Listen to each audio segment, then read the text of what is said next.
What if I told you that for the last 25 years, SpongeBob SquarePants has been living in a nuclear fallout zone?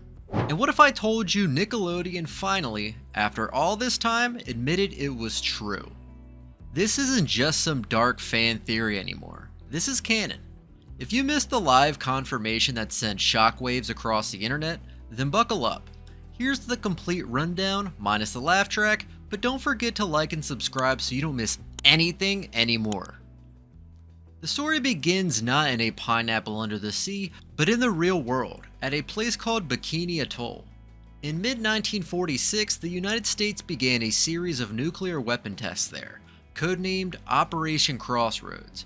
Between 1946 and 1958, a total of 23 nuclear devices were detonated on the islands, in the air and underwater.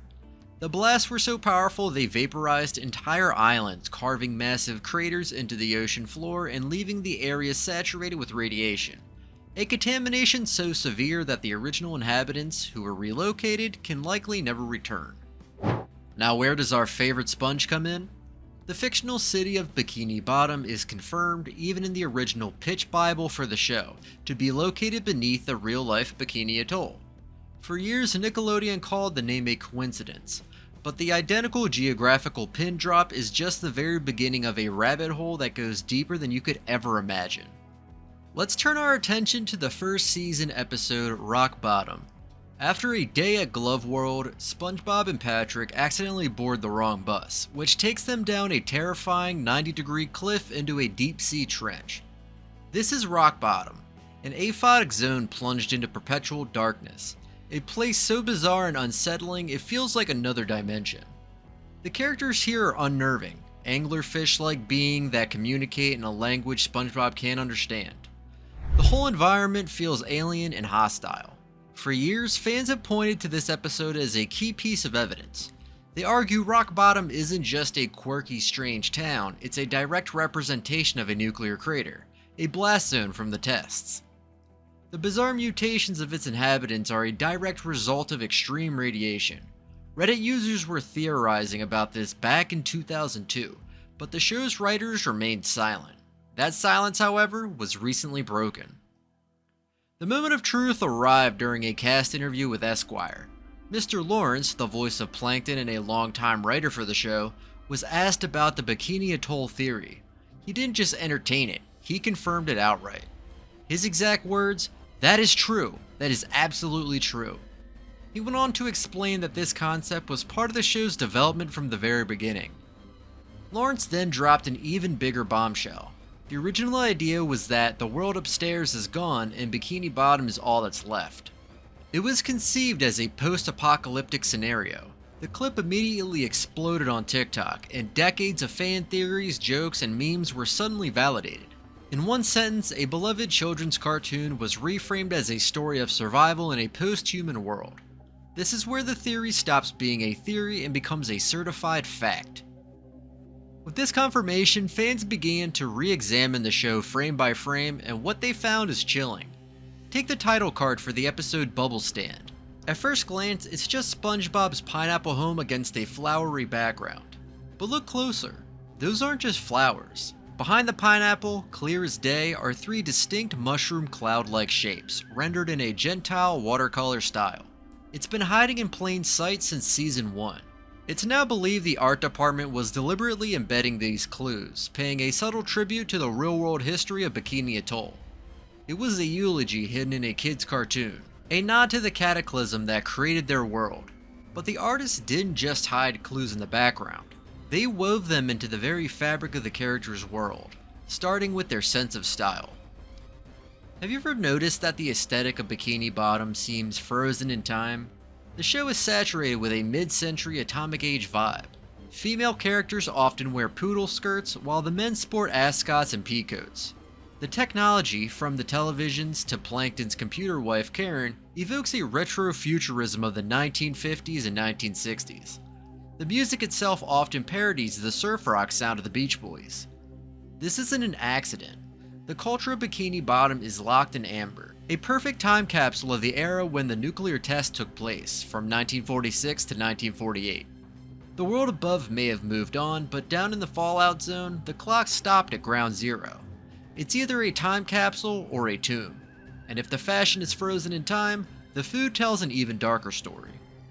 If you're still watching at this point, you're officially deeper in this rabbit hole than 99% of SpongeBob fans. Let me know in the comments. Why is the Krabby Patty formula so secretive? We've always been told it's a delicious recipe and protecting a business from a rival. But in a post-apocalyptic wasteland, that logic falls apart.